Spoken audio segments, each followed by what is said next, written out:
Blood cancer के क्या लक्षण आते हैं, इस पे अगर बात करें तो ब्लड कैंसर में होता क्या है कि एक ही तरह का सेल्स बनने लगता है। जो खून होता है उसके अलग अलग पोर्शन होते हैं, उसमें डब्ल्यूबीसी होता है, प्लेटलेट होता है, उसके अंदर आरबीसी होता है जिसको हम लोग हीमोग्लोबिन बोलते हैं, उसके आरबीसी के अंदर हीमोग्लोबिन होता है। तो ब्लड कैंसर में होता है कि एक ही तरह के सेल्स बनने लगता है, वो भी सेल्स किसी काम का नहीं होता। तो जो बाकी सेल्स है उनका नंबर कम हो जाता है, उससे फिर पेशेंट को समस्या आती है। तो कैंसर किस तरीके का है उस तरीके से लक्षण आता है। जो अक्यूट ल्यूकीमिया होती है, ALL है या AML है, उसमें तुरंत लक्षण आ जाता है, जल्दी आता है। कैंसर हुआ विदिन वीक या 1 महीने 2 महीने के अंदर आ जाता है। जो क्रोनिक ल्यूकीमिया होती है, क्रोनिक कैंसर होते हैं जैसे कि CLL हो गया या CML हो गया, उसमें लक्षण काफ़ी देर से आते हैं। मरीज को बीमारी रहती है, सालों साल पता नहीं चलता, 1-2 साल 3-4 साल में कुछ उनको लक्षण आता है। तो जो ब्लड कैंसर के प्रमुख लक्षण, स्पेशली अगर अक्यूट ल्यूकीमिया की बात करें तो उसमें लक्षण जल्दी आता है, क्योंकि उसके अंदर ब्लास्ट सेल तेजी से बनते हैं, ब्लड के अंदर वो आ जाते हैं। तो उस केसेस में जैसे किसी को कैंसर हुआ तो उसका प्लेटलेट कम होगा। प्लेटलेट कम होने से क्या होगा कि ब्लीडिंग होने की समस्या हो जाती है, क्योंकि प्लेटलेट का काम होता है खून बहने से रोकना। तो ब्लीडिंग की समस्या ऐसे ही कि मुंह से खून बहना या नाक से खून बहना, पेट में से स्टूल के रास्ते से खून आना, या स्किन में स्पॉट पड़ने लगते हैं, ब्रूजेज होने लगते हैं, या कहीं चोट लगी तो खून जल्दी से नहीं बंद हुआ।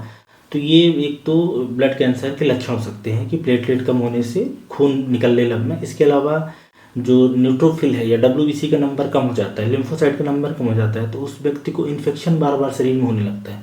क्योंकि जैसे ही कोई ब्लड कैंसर होगा तो एक तरह का सेल्स बनेगा तो न्यूट्रोफिल कम हो जाएगा, उससे शरीर में जो इन्फेक्शन है वो जल्दी से, निमोनिया का इन्फेक्शन होने लगना, स्किन में इन्फेक्शन हो जाना जो कि नहीं ठीक होगा, पेशाब के रास्ते में इन्फेक्शन हो जाना, इस तरह की समस्या आने लगती हैं।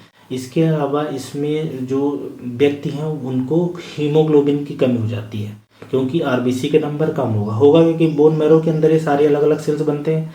ब्लड कैंसर में एक ही तरह का ब्लास्ट सेल बनता है, तो ये बाकी सेल्स कम हो जाते हैं।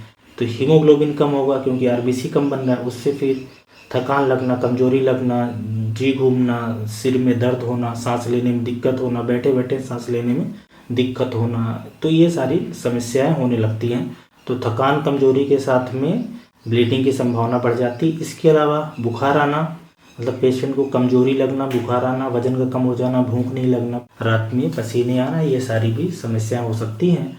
और ब्लड कैंसर में कुछ तरह के कैंसर है जिसमें लिम्फ नोड होता है शरीर के अंदर, जैसे कि गले के आसपास या बाजू के आसपास, जांघों के आसपास लिम्फ नोड होता है, पेट के अंदर लिम्फ नोड होते हैं, नॉर्मली भी वो रहते हैं, उनका काम इन्फेक्शन को रोकना रहता है। कैंसर सेल चूँकि उसके अंदर चले जाते हैं तो इसलिए वो लिम्फ नोड बढ़ जाता है। तो कई बार बहुत सारे मरीज ऐसे रहते हैं कि सिर्फ लिम्फ नोड बढ़ा, उनकी जांच कराई गई तो देखा गया कि वो एक तरीके के ब्लड कैंसर का इशारा कर रहे हैं।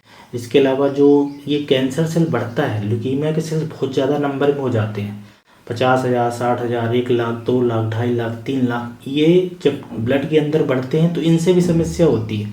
हाई ल्यूकीमिया सेल्स से भी पेशेंट, मतलब जो ब्लड फ्लो है वो प्रभावित होगा, उसमें ब्लॉकेज की समस्या होगी, स्ट्रोक हो सकता है, हेडेक हो सकता है, या वेन, जो डीप वेन है उनके अंदर थ्रोम्बोसिस हो सकती है, बेसिकली जो ब्लड का बहाव है वो रुक सकता है, तो उससे भी मरीजों को लक्षण आ सकता है। तो ये ब्लड कैंसर के लक्षण हैं। तो जैसा मैंने बताया कि किस टाइप का कैंसर है उस हिसाब से लक्षण आता है। अक्यूट ल्यूकीमिया होती है AML और ALL में, ज़्यादा सीवियरिटी का, ज़्यादा तेज़ी से लक्षण आता है। और जो CLR और CML होता है उसमें हल्के लक्षण आते हैं, बहुत ही नॉन स्पेसिफिक लक्षण आते हैं, काफ़ी दिनों बाद पेशेंट को पता चलता है। जैसे कि CML वगैरह है उसमें थोड़ा सा थकान, कमजोरी, हल्का सा खून कम होना, स्प्लीन का बढ़ जाना, इस तरीके का लक्षण आता है। ऐसे ही CLL के साथ भी होता है कि उसमें कुछ खास लक्षण नहीं आता, पेशेंट को बार बार हल्का खून कम होने लगा, इन्फेक्शन लगने लगा, तो इन जांच कराई तो पता चलता है।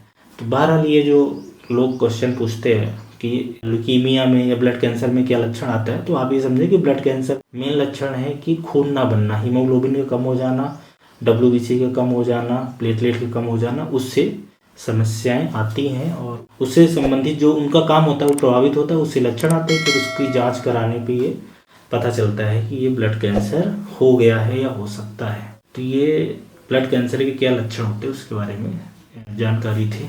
धन्यवाद।